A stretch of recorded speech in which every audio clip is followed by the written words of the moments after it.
Yo, yo, yo, welcome back to the Hulaham Hour. I'm Kurtis. That's Nick. And drum roll. Jerry Jones is still a piece of shit. Let's kick it.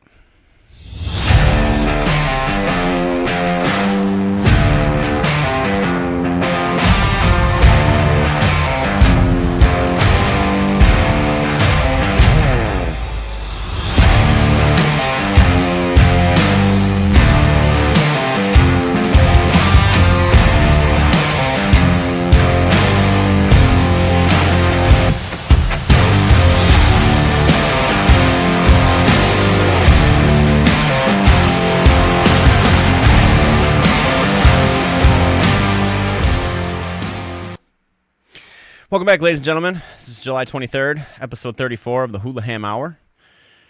What's going on this week, Nick?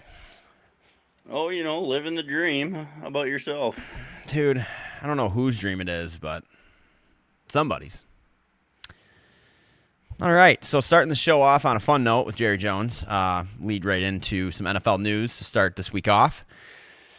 Yeah, Micah Parsons still does not have a contract. Jerry Jones is still high on what appears to be some sort of drug that I don't want to know who's selling.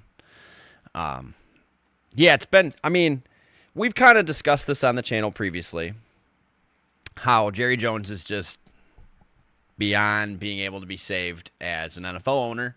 He's too old school. You don't come out in front of your head coach and your GM and state that the players that put their life on the line for you every Sunday for 18 weeks out of the year, you don't want to sign them because of the risk of injury. Then you shouldn't sign anybody.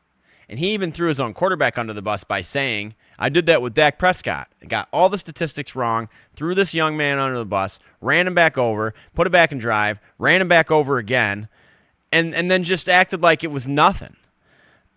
Then, Nick, fill us in on what Micah said today. Oh, God, in his interview, he pretty much said, I'm still going to show up and be the best I can be, but if they don't want me, they don't want me. Oh, well. Hey, Micah, do you want to know who wants you? Detroit. Everybody wants you, except for Jerry Jones. Yeah. He made that abundantly clear on his Monday press conference that he just is all about money. He is not about winning games anymore. He is all about show. That's all it comes down to. Jerry, my offer still stands. If you can get over the fact of me calling you a piece of shit, I'm going to guess probably over 20 times in the lifespan of this channel in a very short amount of time to be a guest on this podcast. We'd love to have you. So give me a shout. Email's on the YouTube page, buddy. That'd be a wild interview, wouldn't it? Could you imagine him just on our little rinky-dink frickin' channel just like, yeah, the Cowboy, fuck Micah Parsons. Oh, man. Just amazes me, though. Like, God. It doesn't – there's no shock value in it for me anymore because it's just expected at this point. It's kind of like a drunken soldier trying to lead a fleet of people and pirates into battle, and his crew that he thinks are actual people are just sacks of potatoes. That's kind of what Jerry Jones is going through right now. So a little side note, unsports related, but to say rest in peace to the Prince of Darkness, Ozzy Osbourne. Just wanted to say that. Big influence on the music industry, and we're all music fiends, so yeah, had to say that. So yeah, Cowboys, still a shit show. I don't think that's going to change. They're still going to be making headlines, even though they shouldn't be. You should not be putting so much focus on a team that doesn't win games. I don't care if they're America's team. I don't care if their owner's a senile old fuck. You just shouldn't be putting that much publicity on that team when they suck. I mean, imagine if the Carolina Panthers got this much publicity. For real. They don't because they fucking suck and they're the Carolina Panthers. So, and what they do is also their dumbass owner. He's just not in the broad spectrum. I mean, imagine if Sheila Ford come out and had a press conference like that. Dan Campbell would kill her in cold blood in front of the media. He would reach across the table and choke slam her like the Hulk. And God. Or he'd quit like any sane man would. If I was, who's the coach of Dallas again? Schottenheimer or whatever? Schottenheimer. Yeah. I would have just got up and quit right then. I'm done. Fuck you, Jerry. I'm out. I don't know. Well, this is his first time as a head coach, though, so he kind of needs this before he can go somewhere else. I understand, but if you're him, you have to have literally been shitting and pissing yourself at the same time as you're sitting there listening to him speak. I just don't get it. But I bet it made him real happy to go to work the next day and look at all the guys that are out there dying for you. yeah, and just be like, well, go get him, sport. No shit. Oh, God. All right. Remember, we still give you a paycheck. Yeah, no kidding. All right. Switching gears a little bit here, but still NFL news. Mike Williams has decided to retire at only 30 years of young after what has been reported only one day of training camp with Jim Harbaugh. Now, I say that because he claims he's retiring due to injuries, which I can completely, totally understand. As someone that's had him on his fantasy league team almost every single year that he's been a player, yeah, he can put up numbers when he's healthy. And he's only healthy about 30% of the time. So I completely understand that. But I also think that he never played for the Chargers under Jim Harbaugh and goes back there and has a day of training camp getting his ever-loving ass kicked by Jim and said, you know what? I'm done. Which is nuts. Too old for this shit. I'm too old for this shit. Jim Harbaugh, you're too old for this shit. But I don't know. That's the mentality that Jim Harbaugh brings to a football team, though. It's going to be tough, brute, bloody nose football. No matter if you're the kicker, the quarterback, defensive line, wherever you're playing, you're going to do the same shit. And it takes a special breed of human being. And Mike Williams is a freak athlete, but he's a pretty lethargic freak athlete. I don't see him wanting to do suicides till he throws up. It's just not his cup of tea, as it is in a lot of players. But that's why Jim also produces the teams he produces, because he's making them do suicides till they throw up. Enough said on that. So anyways, Mike Williams, love to see you come back. Maybe even play for the Lions or something. That'd be sweet. I think he could stretch the defense with J-Mo. That'd be cool. So, but best of luck to you. And if you don't come back to play football, have fun working at Lowe's. All right. Yeah, Nick said he didn't want to touch on the Commanders' name change, so we'll push that off to the side. But Team Redskins, let's go. Also, there was a couple other headlines. Yeah, fill us in on in the Saints. What's going down in New Orleans? With what? Tyrann Mathieu. Yeah. So he's officially going to retire. He was a fucking prick in college playing for LSU. Go Roll Tide. But I always loved watching him play. He was a great defender. Yeah, he was. He was the Honey Badger, right? Yeah. Yep. Yeah, he was a freak. He was. He had a good career. He's got a Super Bowl ring. Wish you the best, bud. Yeah, for sure. One other massive thing that happened, I believe right after we concluded our episode last week, was TJ Watt signed his massive deal with the Steelers. I believe it's a 3-year, $123 million contract, which is ironically the same amount of money that his brother made in 12 years of playing in the league. So I think the joke was that J.J. Watt came out and said, I swear to God, if I ever go out to eat with my brother and he even lets me make the motion to grab from my wallet, we're fighting in the parking lot. Brothers. Yep. I don't blame him, though, dude. If my brother got paid the same amount of money I did and a third of them, like a tenth of amount of the time, you better believe I'd be having all you can eat freaking everything.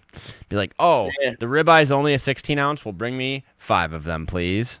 How big them boys are. You probably need 5 of them. Dude, for real, though. I could see them guys doing that 100-ounce ribeye challenge. Oh, yeah. Whatever getting a whole plate just of food. Frickin' mowing it down. Yeah, it'd be nuts. So, okay. I think, to be honest, that kind of wraps up our NFL news this week. Kind of short, sweet, to the point. So we're going to get right into our fantasy football segment here. Last week we covered wide receivers, and as we promised you last week, this week is quarterbacks. So let's dive right into it. Again, using FantasyPros, we are PPR League. This is the sheet I'm going off of. Nick, who you got as your number 1 quarterback this year? Lamar Jackson. It's a very good choice. It's hard to pick against that. Dude, just stat-wise, everything he does with his legs, too, it's just nuts. Yeah. You want to know something, and just looking at this right off the get, what I notice? That 4 if you might even be able to make an argument. Well, I'd say 4 of the 5 top quarterbacks are mobile quarterbacks. Fantasy Pros, I personally would probably agree with you that Lamar Jackson would probably be my number 1 before looking at this list, but it's really hard to argue against Fantasy Pros putting Josh Allen at number 1. Yeah, you can always make the argument. The only reason that I would not want to put Josh Allen at number 1 over Lamar currently is Lamar actually has a number 1 wideout, and Josh Allen doesn't. And a great tight ends, and Lamar's got a lot of people to throw to. He does. And he's also quicker than 99% of the league, too. So yeah, that helps. Yeah, it does. Where Josh is quick, don't get me wrong, but he's 6'7", like 250. He's a big boy. You know, Lamar's like the same height or a little shorter, but he's skin and bones and can move really quick. So, and knock on wood, I always thought he'd be way injury prone with how small he is in the NFL, and he's managed to avoid injury. He's too quick. He is. He's too quick to get hurt. He just is. Like he avoids the big hit. And if he does get hurt, it will be self-inflicted. I hate to say that, but it's going to be him cutting, you know, and then him going down on a non-contact injury. That's going to be the only way that he's going to get hurt. And then, to be honest, I think his mom would just come down on the field and call him a pussy, and he'd probably get right back in the game. Get up, son. Yeah, get up, kid. Oh, shit. All right. So, yeah, number 1, Fantasy Pros has Josh Allen. It's hard to argue that. 2, Lamar Jackson. Who you got at 3? They probably got Jalen. Nope. They got him at 4. All right. Bo Nix. Nope. They have, and I completely can see why they have him here. They got Jaden Daniels at 3. He was an absolute unit for me last season. He's what brought me this beautiful trophy that everyone has to look at on a weekly basis. As a rookie. Now, you make that second-year leap, most players get better. It's going to be hard for him to improve on what he did last year, to be honest. I mean, he took the Commanders from being the Commanders to being a team that beat our Lions in the playoffs. I mean, kid's good. So I would totally agree with their number 3 slot. Like I said, they got Jalen Hurts at number 4. Hard to argue that. He's going to tush-push his way to 500 yards and tush-pushes, let alone all the touchdowns he's going to get in those 500 yards of tush-pushes. So the only question mark with Philly this year, and we've said this before, is their defense. I mean, they fired their entire defense. Their entire defense. It's gone. Find a way to rebuild, though. Why would you? Okay, a rebuild is when you suck and you clean house. Not after you've won the Super Bowl and clean house. That's just called being an idiot. I don't know how to get a mark in this day. I don't know how else to put it other than like, oh, our formula worked so well that we won the championship. But I'm good. Just doesn't make any sense. Nick Sirianni's always been on the blunt end of nothing makes sense that comes with him. Like, it's just like mass confusion and chaos anywhere and anywhere that guy is. So hey, still won a fucking Super Bowl. I know, and you can't take that from him. You can't. But it doesn't make any sense. It doesn't make any sense what they're doing in Philly. But anyways. All right. So rounding off the top 5, we got Hollywood Joe. Totally love that. To be honest with you, if he was this much more mobile, he'd be number 1. Hands down. They paid his 2 guys. They got him a tight end. They got him a little bit of offensive line support. They still don't have a defense, but if he puts up 75 points a game, he'd be the league MVP in a heartbeat. They are going to have to average like 45 a game, though, with that defense. Lamar is the heavy favorite for NFL MVP this season. It's going to be a tough battle for him, though, because he's been good in Baltimore since he's got there, but at some point, they either need to make the leap or they're going to start digressing. And I kind of have this hunch, in a weird way, they're going to be on a digress a little bit this year. Just because Derrick Henry ain't getting any younger. I know he's still a monster. I'm not taking that from him, and I would still draft him to my team. But at some point, they're going to figure this out. And it's inevitable. I don't know. Maybe they got one more peak year, and maybe this is the year that they actually make it to the Super Bowl. We shall see. I don't think it's this year, though. And I don't know that they're going to get back to the point that they were for at least a couple more seasons. Oh, they're still the best team in their division, though. Yeah, that's very true. Pittsburgh has nothing for them. 42-year-old man. Yeah, it'd be funny if Aaron Rodgers just came to week 1 just like drunk and high on peyote. Yeah, but their defense is wonderful. 100%. So yeah, Joe Burrow at 5. I think that's a solid pick. But like I said, of the top 5, 4 of those 5 are mobile, scrambling, able to scramble quarterbacks. They are. And that's what, especially in our league, it's a two quarterback system, 2 quarterback max system. So there's always a starting quarterback on the waiver in case something happens, because I hate when people hoard 4 quarterbacks and you just get screwed. It's fucking stupid. If you play in a league that doesn't have a max on quarterbacks, what are you doing? It's not even fantasy football anymore. It's just fucking crapshoot. So yeah, Joe Burrow. Number 6, Patrick Mahomes. I'm not going to touch Patrick Mahomes with a 30,000-foot pole this season. You want to know why? Super Bowl hangover, baby. I don't give a shit what they come out and say, how it's Andy Reid and you don't have the Super Bowl hangover with Andy, blah, blah, blah, blah, blah. Take that talk right to the bank, cash the check, and get your 3 cents, because there's no, I'm sorry. Are the Chiefs going to be good? Sure. Are they going to be Super Bowl contending good? No way. They got a tough division too. They do. It's just getting better and better every year. That's like they're getting better. They're running into the problem the Lions are. The Chiefs have been good, where the Lions have finally just been good for a couple seasons now. But their division's just getting better every day that goes by, and they're not getting that much better if they're not digressing as well. So that's going to be tough, because to be honest with you, at number 7 they got Baker, and I'm taking Baker over Patrick Mahomes all day in fantasy. Baker's going to throw for a fucking 300 a game. That's just what Tampa Bay does, man. Yeah, they're going to and he has the arm and the talent and the smarts to do it. And and I think each year that goes by. Now, granted, I don't know that they're going to get Chris Godwin back this year. I don't know if they are. He's on the PUP list right now, which is a good sign that he's not just on flat out, like, out, But, yeah, if he doesn't get Godwin back, they either need to trade and get somebody better to complement Mike Williams. Mike Evans. Yeah, I'm sorry, Mike Evans. Yes, thank you. I don't know. It's going to be weird. It's going to be weird down there. Now, if Bucky Irving has a real breakout season this year, which he totally could, because, again, he had a stellar rookie campaign, and make that leap this year and really just stick it to him, I could see, that would really open the top of the defense for Mike Evans all day long. But without having that middle of the field slant route receiver, you can see it works really well in Detroit with Amara and J-Mo. It works really well in other places. I have a feeling it's going to work really well. I hate even saying this, but like, if it wasn't for the fact they're in Dallas, Pickens and Lamb would be a killer 1-2 combo.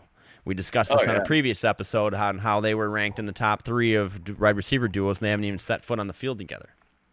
So it's going to be tough. But Baker in a really good position. He's in the best position he's ever been in his career down in Tampa. Do I think he's going to win him a Super Bowl? Probably not, at least with what he has around him, because his defense is still probably one of the most inconsistent defenses in the NFL. They'll give up 50 points a game one week, and then they'll give up 2 the next. So, yeah. All right. You'd mentioned this player earlier that's sitting at number 8, and I think this is a really good, if he falls this far and makes his sophomore leap, Bo Nix is going to kill it this year. I think so. Him and Sean Payton are on the same page. Yeah. And he picked up quick. You could see by the end of the year he was running that offense pretty well. Yeah, he really was. I mean, if you're a Bo Lever, rock on. Brandon Perna, I know you've been itching for a long time for your Broncos to be worth a shred of a shit. It's just, to be honest, they're to a point now. They're a solid number 1 running back away from having a really stellar offense. They just have not been able to get a run game going in a very long time. I don't even know who their number 1 is. They just drafted one. RJ Harvey. It's such a crapshoot with rookie running backs. We discussed this a couple weeks ago. We went over running backs. I won't get into it again, but I don't know. We'll see. Bo Nix, if he had a running game, I mean, it's going to do nothing but benefit him. So, hats off and good luck. All right. Number 9, got Kyler. He's just been so inconsistent the last few seasons. If him and Marvin Harrison Jr. can make some damn connections this year, actually build some rapport together, show up and play well each week, not every other week, which just seemed to be the theme last year. I don't know. But again, the Cardinals are kind of ranking toward the bottom of the pool for finishing this year, just based upon their schedule strength, a few other things. But it's hard to bet against Kyler because the talent is there. He is a mobile quarterback. He does have an arm, and he can win games. Just last year, he didn't do that. Just didn't do it. His height really does matter. He has a hard time seeing over the line. Yeah, yes and no. I mean, honestly, Russell Wilson did it for a long time, and he was short. It's just I think they're about the same height. Yeah, there aren't that many like that, though, for a reason. 100%. So rounding out the top 10, I do not agree with this because I think he's still so unproven, is Justin Fields. Wow. Well, I can see why they have him where they have him because he's the outstanding number one. He's already got the starting position in New York, so you know he's coming out week one firing.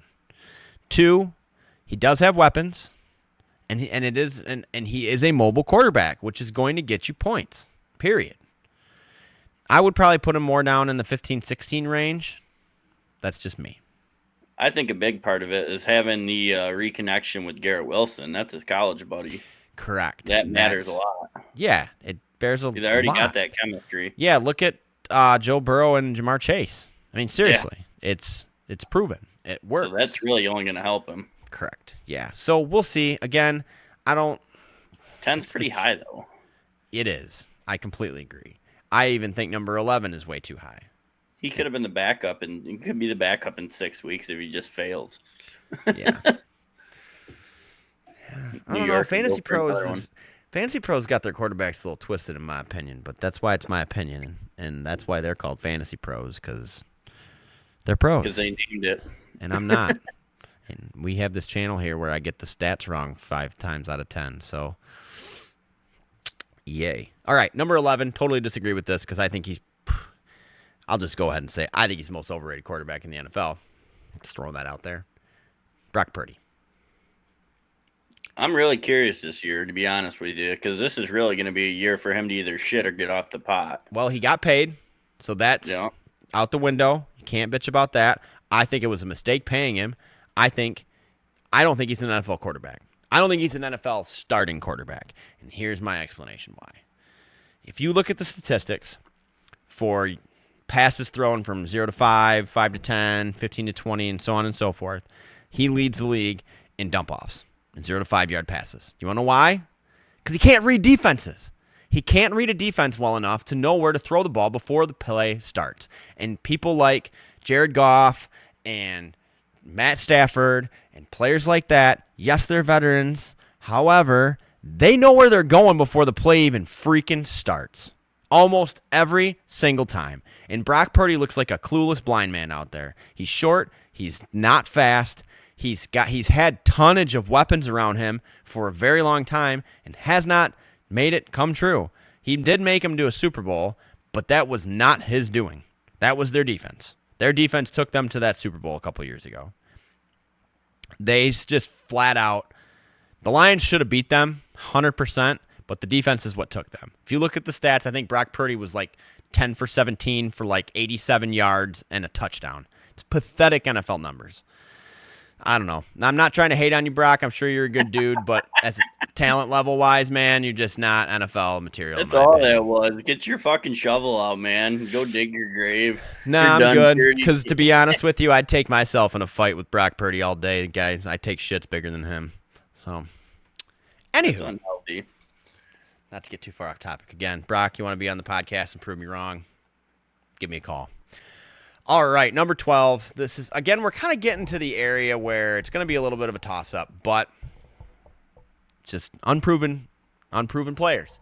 Caleb Williams is at number 12. Again, he's mobile. He does have a really good system around him, but the number one thing going to hold him back is Ben Johnson's queer ass. You're just good. in a hatred mood today. I'm on the hate train, brother. I guess. Fuck them all. All right. Yeah, Caleb, best of luck. 13, Dak. Again, just not. I'm just not really loving this list. I'm really not. I might have to find me a new cheat sheet this year. or I could just be fucking with everybody. You'll never know unless you do some research yourself. No, I couldn't make this list up if I tried. Okay. 14. To be honest, he was ranked number 6 overall in quarterback grading last year, and they have him at 14. This makes no sense to me. Justin Herbert. If I got him in like the 7th or 8th round, I'd be jumping for joy. He might not put up like crazy fantasy numbers, but you're going to get a consistent 20 out of him every week. Every single week. And here's the thing, though. If their running game, they start running how they actually want to, his numbers are going to go way down. And that's a good thing for them, but not it's not so a good much thing for fantasy. because Jim Harbaugh does run, but he does do a lot of screen passing as well. And that's still points, baby. So we'll see. It is, but if Hampton is the runner they think he is, they're going to be on the ground a lot. Yeah. At 15, they got Jared Goff. Think it's completely underrated. I think you could completely flip-flop Brock and Jared, and this list would still hold merit, personally. Jared Goff's just been hated on since he got in the league, and I'm just really optimistic that this is his year to prove everybody wrong. And I really hope when he holds that Super Bowl MVP trophy that he just looks at the camera, and instead of saying, "I'm going to Disney World," he just goes, "Fuck Sean McVay." But anyways, again, choo-choo, hey train. All right. 16, Drake May. Another quarterback has a real big opportunity to make his sophomore leap. I do think he can. I think New England's doing everything in their full-fledged power to do that for him. Their defense is still phenomenal. As long as he can make some rapport with some of his receivers, he'll have a good year. Well, they went out and got Diggs. I mean, that's going to help him a ton. You really had no number one. They did, but I just think he's got so much drama surrounding him currently that it's going to be a little bit tricky for that. I don't think that'll matter. They could come out and suspend him still, dude. They could. But yeah. We'll see. All for that margarita salt. 17, Jordan Love. Just don't even care. That's kind of an appropriate spot for him. Yeah. What's 18? Yeah. 18 is Trevor Lawrence. If he can just figure it out and you can get him that low, man, this bottom of the barrel is actually a really good barrel of quarterbacks, to be honest. Like C.J. Stroud, they got at 19. He puts up fantasy numbers. He does. He can run. He can throw. He's got weapons. His weapons are healthy and back. So that'd be a hell of a steal. C.J. Stroud, don't sleep on him. 2020, they got J.J. McCarthy. Again, unproven. It is his sophomore year technically, but this is really his rookie campaign. Oh, yeah. He redshirted. Yeah, he redshirted is right. So we'll see. Definitely untested. I wish him the best just being a Michigan boy, but we'll see. I also wish Minnesota the worst, so. 21, Matt Stafford. He's getting older. His wife's still in and out of drama all the time. I don't know. Sean McVay's style seems 4,000 yards. Yeah. I mean, we'll see. If Puka can show up and stay healthy, if he works out some rapport with Devontae, he'll be fine. And if their run game stays healthy, he'll have a solid season, especially for fantasy. 22, Tua wouldn't touch him with a Tagovailoa pole. 23, Bryce Young. 24, Michael Penix. 25, Geno Smith. 26, Sam Darnold. They got 27, Cam Ward. 28, Aaron Rodgers, bitches. 29, Russell Wilson. 30, they got Anthony Richardson. And 31, they got Daniel Jones, because obviously that's an undecided thing. And then 32, they got Joe Flacco. I love that they have Tyler Shuck at 33, and he doesn't even crack the top 32, even though he's going to be the starter in New Orleans. He got thrown into a rough situation. Yeah, that's for sure. He kind of like Bryce Young. When you go to the worst team, one of the worst teams in the league, it's going to be hard. Yeah. You're trying to adjust while not dying. Yeah, and especially for those players that played their entire career at Alabama and lost like 2 games in their entire life and then go to the Carolina Panthers and they've won 2 games in the last 3 seasons. And imagine Tyler Show, though. He's already like 25 or 26. He's one injury away from already being retired. He's going to pull a Derek Carr on New Orleans, and they're all going to just want to move. He's going to get hurt and just say, you know what, screw this. I don't know why, but for some reason, I just literally keep having this image in my head of him like the first throw that he makes in his NFL career, that his arm goes further than the ball. Like his arm just completely dislodges from his body. And yeah. I don't know. It's gonna be really fun to watch the Giants quarterback battle. I think we discussed this a little last week, or maybe it was yesterday, just at Golf League. However, Russell will probably start week 1, but then when he fucking throws 15 picks and then they put Jameson and he throws 30, Jackson Dart will be starting by week 3. It's just I don't think Russell and Jameis have enough wiggle room for error like they think they do. What are your thoughts? I would say probably halfway to 3/4 of the way through the year before we see Jackson Dart on the field, regardless of what their record is. Yeah. Even the Packers, honestly, have done the perfect example of transferring one to the other and letting the other guy learn for a couple years. And honestly, it's worked out amazing for him. It has. I think there is a lot of it's a double-edged sword because there's merit in, okay, get this kid some experience, but it's probably going to kill his confidence. Yeah. Or there's but also, like, for example, Atlanta drafts Michael Penix, who plays nothing like Kirk Cousins does. They are two completely different types of quarterbacks. They can argue and tell me that that's false. Bull freaking shit. They play two different styles of football.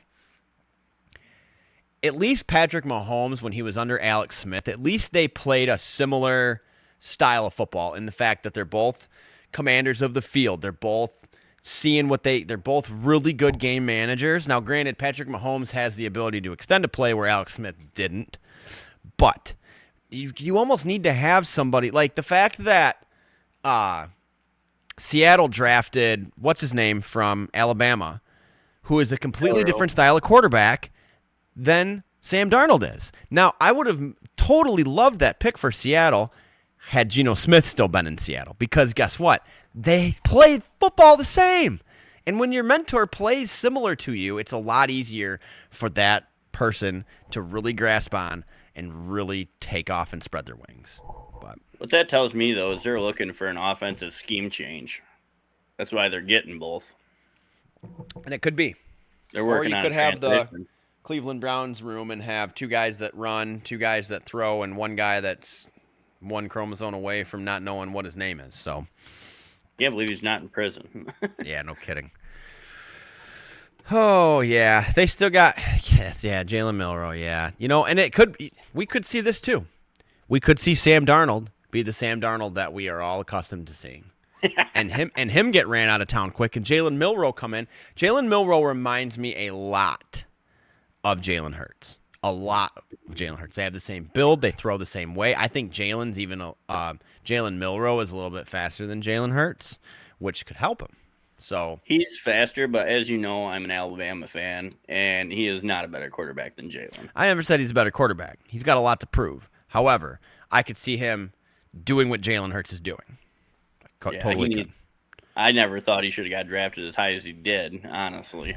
I still think that we got like April Fooled by the NFL, and they're going to come out and be like, actually, Shadur Sanders is starting for the Steelers this year, and and then just go down the list like, yeah, Jackson Dart, he didn't even get drafted. Like, we've just been playing you guys for idiots, Well, when you wait to sign a 42-year-old quarterback, I would assume you dream stuff like that. Yeah, that's true. That's very true. You're hoping to wake up. Yeah, you're hoping to wake up tomorrow and it's all fake. Yeah. Aaron Rodgers retires. Yeah, wake up. Aaron Rodgers hit by a bus. No. Oh, shoot. All right. Well, I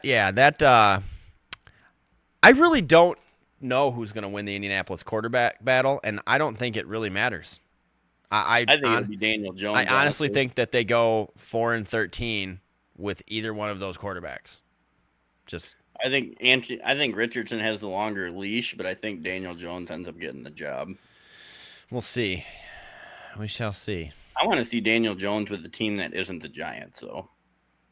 There are a lot of people who have made resurrections, bounce into a new offensive system, new coaches. So I'm kind of curious. I want to give him a chance before I just write him off. Yeah, and then when he does the same exact thing he did in New York, we can just say, yep, Man, Or he can Baker Mayfield this thing. he might, but I just highly doubt that. I don't He really just see doesn't it either, look. but you never know. He just looks confused constantly, like he's just never sure of anything. He'd be like in the waiting room at the doctor's office. They'd be like, Daniel, and he'd be like, "Oh, me?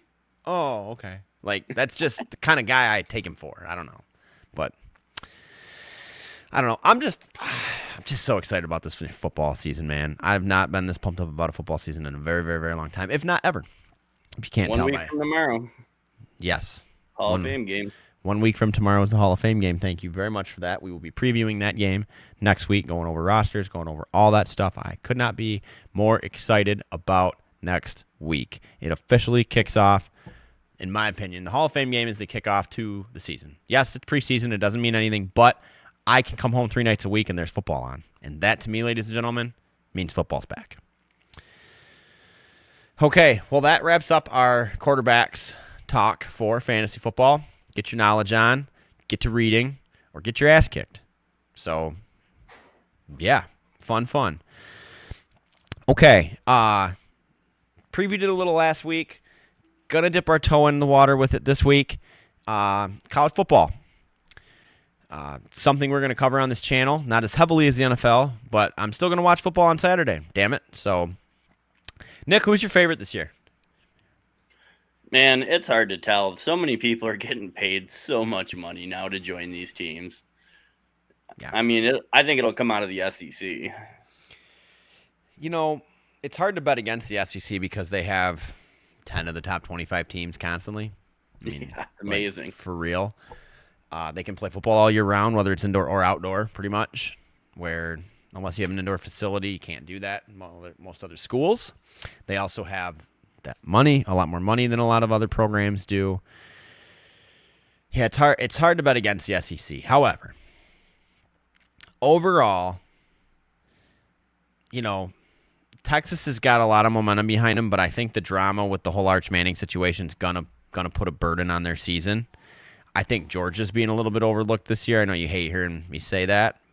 And I also think Bama's still going to be Bama, but with this whole looming Nick Saban coming back into coaching situation, you're telling me that he's going to want to come back and coach and not go back and coach at Alabama?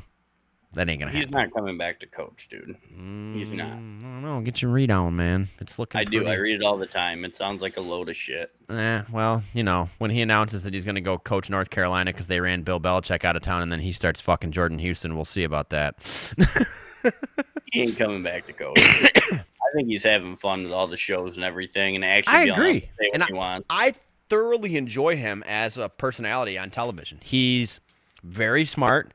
He's not an ass. He doesn't come off brash, this, that, the other. He's very straightforward, blunt to the point. And I like that in a sports announcer. I do.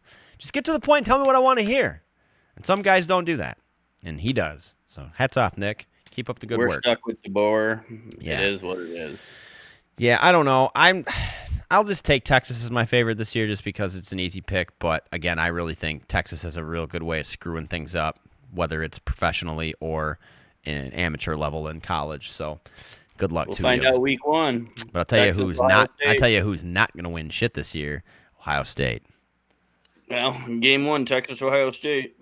Yeah, let's go, baby. So, anyways, I like these big power conferences that they're forming, but I want to see better matchups in the beginning of the year. Like 100%. I'm so sick of watching Appalachian State play fucking Georgia the first 3 weeks of the year. Like, I don't want to watch an 80-0 game. I want to play that on NCAA Football 26. And, I mean, I get it for the money side of it, you know, the little school, but that is not fun to watch. It's not. It's not at all. Yeah, Appalachian State upset Michigan. Yeah, they played 900 billion more fucking times. It would never happen again. Just, yeah, I get that there's that whim of a chance that Eastern Michigan might upset Texas, but it's never going to happen again like that, especially in today's NIL, culture. It's just not going to happen that way anymore. There's just no freaking way. I think it'd be awesome if they took like the first 3 weeks leading up to conference play and made it like a Big Ten SEC matchup. Love it. Making an actual point system for each win. It'd be fun. And have a prize. They're going to have to do something weird because I think they're going to. How do I want to say this? they're almost forming a monopoly for conferences in the fact that there's really only 3 anymore. Really, if you really want to think about it, there's really only 2. Well, the ACC is still not as much in football, but basketball, very relevant.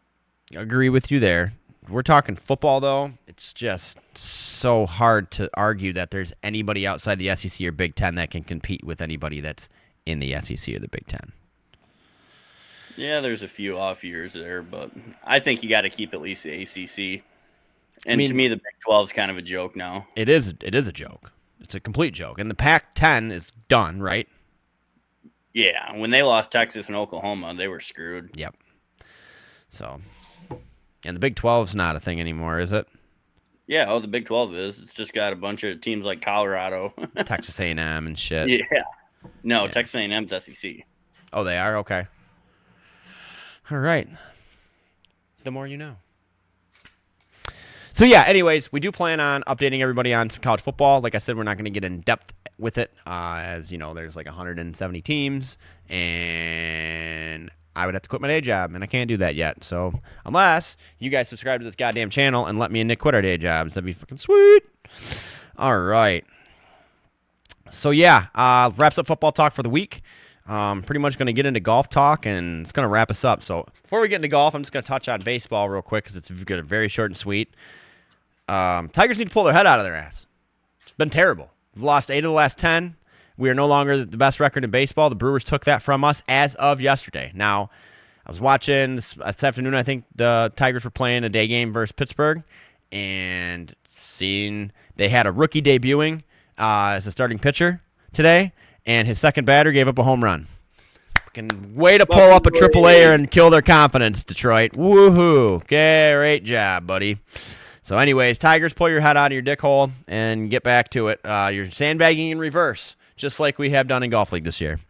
So, that being said, I'm going to move on. The Open Championship was over the weekend. Mr. Scotty Scheffler, hats off to you, my friend. You are one of the greatest to ever do it, and I'm so happy we're getting to witness this. You know, growing up watching Tiger do it, I didn't appreciate it like I should have being a child. And I'm not saying that he's playing at Tiger's level by any means yet, but he's getting close. He's getting damn close. He's one of 6 players ever to win 4 major titles before the age of 30. He's only 29 years old still. It's unbelievable. So watching Scotty play, though, he didn't just win. He won by a landslide. 4 strokes is a landslide, especially in a major. It's like winning by 50 in basketball. He was just on coast mode the whole day. He looked so calm out there on Sunday. The only person that was giving him any run at all, which sadly wasn't really in contention until the last day, was Bryson DeChambeau. Bryson shot 78 the first on Thursday, but then shot 3 60 rounds and finished top 10, which also netted me some money, which that was great. I bet on him Friday morning when he was like plus 3,000 odds to even break the top 10, and he did it. Hats off, Bryson. He's still playing very well. Mentally, he's got it. Physically, he's got it. He just needs to get out of his own way sometimes, and you could tell he wasn't enjoying himself on Thursday, and Friday and Saturday and Sunday. He was having fun, and he was being Bryson, and he was doing his thing. Where Thursday, you could tell he was trying too hard. It was so blatantly obvious. So blatantly obvious. So, something about having to yell at ball officials. When that happens, it just goes. On Thursday, he was like got caught yelling at a ball official or whatever and shit, and it's funny. So yeah, Open Championship was fun. Scotty dominated, and upcoming we have the 3M Open. You know, last year Johnny Vegas won it. It's only 500 FedEx Cup points. I don't even know. Let's look and see, but I don't even know that really anybody from the top 10 is going to be playing in this. I'd imagine not. Usually after a major, they take a week or 2 off. Especially probably after being overseas. Well, and there's really only 2 weeks before the playoffs start. So, that's what I mean. They're going to take a rest. Yeah, the number 1. Yeah, there's no one from the top 10. I was correct. McNeely is number 11. He's the highest ranked player that's playing in this.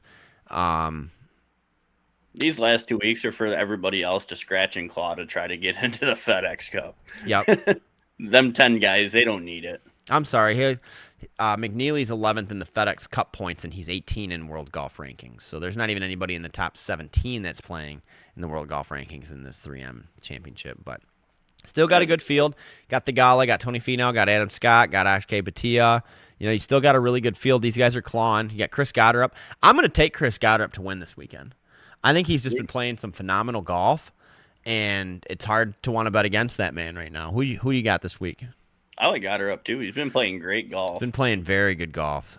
And to have to win the week before the Open to actually get in there and shoot like he did, that was impressive. Yeah, and so Chris Goddard and Sam Burns both are the two highest odds at plus 1,800, if that tells you anything. So they really don't know who the hell's going to win this shit. But I wouldn't mind seeing Sam Burns, though. Yep. I've always liked Sam Burns. It'd be fun for Wyndham. Bless you. It'd be fun for Wyndham Clark to win, too, and then, send his trophy to Oakmont and tell him to fuck off. Right after his counseling. Yeah. Jake Knapp could be a sneaky one. He's been playing some really good golf, and he's at plus 3,300. That'd be a hell of a payout. Oh, yeah. Sweet. So, yeah, be sure to tune in. 3M Open. It's in the Twin Cities, Blaine. This 24th to 27th starts tomorrow. Make sure to tune in, get your bets in, and, yeah. So, one last piece of golf news, and then I think we're going to be done with this week's Hulaham Hour. The Ryder Cup preview, and it looks like my boy Bryson has made the Ryder Cup. What are your thoughts on that, Nick? Well, when we talk about golf, when you talk, we're just going to call it Bryson's Corner. I love it. The only thing you care about in golf is Bryson DeChambeau. Well, you know what, though, man? He's the one making the most waves. Honestly, he's number one golfer or number two in LIV. He shows up to all the majors and competes in every single one of them. And I'm just sick of having to watch two goddamn broadcasts of golf. Give me all my players on one goddamn course. Just do it, please, for the love of all that is holy. Make this deal happen. I'm so sick of waiting. Getting tired of it. My last button doesn't even say last on it anymore. It's just a blank button. You figure Ryder Cup wise for Team Europe, John Rahm's going to get invited. Oh yeah, they'll definitely be. I don't think that matters for the Ryder Cup captains, to be honest, and I kind of like that. I did see something about Keegan Bradley. Bradley says playing. Yeah, he's talking about either being the captain again or playing again. I'd love to see him play. I just think he's been playing some really good golf this year, and he would definitely help our chances. So I do too. It'd be a good move. So yeah, we'll keep you updated on Ryder Cup. That's coming up very soon too. And then we're gonna be getting into the playoffs around the same time that NFL kicks off, and then we'll be in full swing with NFL. So yeah. Coming up this weekend as well, LIV UK. Jon Rahm defending champion. That's this July 25th through 27th. Good luck, Jon Rahm. Let's go Crushers. Yeah, I guess that's going to wrap us up this week. Nick, you got anything else for us? Nope.